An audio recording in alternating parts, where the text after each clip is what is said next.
पाउनेलाई कदर छैन, नपाउनेलाई चाहिँ मरिहत्ते गर्छन् क्या है। आफूलाई पाउने मान्छेलाई चाहिँ कदरै छैन क्या, त्यो कुराको भ्यालु नै छैन क्या। कुनै मान्छे चाहिँ आफ्नो लागि चाहिँ मरिरहेको पनि हुन्छन् क्या, यतिसम्मको इफोर्ट देखाइरहेको हुन्छन् कि मैले कुनै मान्छेलाई माया गर्छु, त्यो मान्छेले मलाई माया गर्दैन, फेरि त्यो मान्छेले चाहिँ अरूलाई माया गर्छ र अरूले चाहिँ उसलाई माया गर्दैन क्या, घुमिरहेको छ क्या।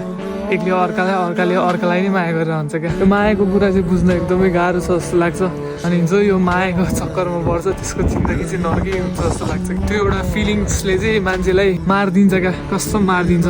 कुनै पनि मान्छेलाई हत्तपत्त सजिलैसँग बिर्सिन सक्दैन, बिर्सेको जस्तो देखाउन सकिन्छ तर बिर्सिन चाहिँ सकिन्न जस्तो लाग्छ क्या मलाई। जति सजिलोले भन्छ नि बिर्सिदेऊ मलाई भनेर भन्छ मान्छेले, त्यति सजिलैसँग बिर्सिन सक्ने भए भए त किन आँसु खस्थ्यो र किन मरिहत्ते गरिन्थ्यो र अरूको लागि। त्यो कुरा चाहिँ बुझाउन सकिँदैन पनि। जो मान्छेले बुझ्न खोज्छ त्यो मान्छेलाई बुझाउन सकिन्छ, जो मान्छेले बुझ्नै खोज्दैन भने त्यो मान्छेलाई बुझाउनै सकिँदैन क्या। अनि दुनियाँ कुरा मात्रै भन्छ होइन, बरु सिधै भन न फिलिङ्स नै सक्यो, छैन फिलिङ्स तिमीप्रति भनिदेऊ न, अलिकति भए पनि मुभ अन हुनलाई सजिलो हुन्थ्यो होला। यसको त फिलिङ सकिएछ, म के मरिहत्ते गर्ने भन्ने टाइपको फिल हुन्थ्यो होला मलाई। आश देखाएर अनि भावनाको हत्या गरिदिने मान्छेहरू त्यस्तो हुन्छ। अनि यस्तो कुराबाट चाहिँ तपाईँहरू बस्नुपर्छ। आफूले आफ्नो फिलिङ्स चाहिँ जो पाए त्यसलाई नै फिलिङ एक्सप्रेस चाहिँ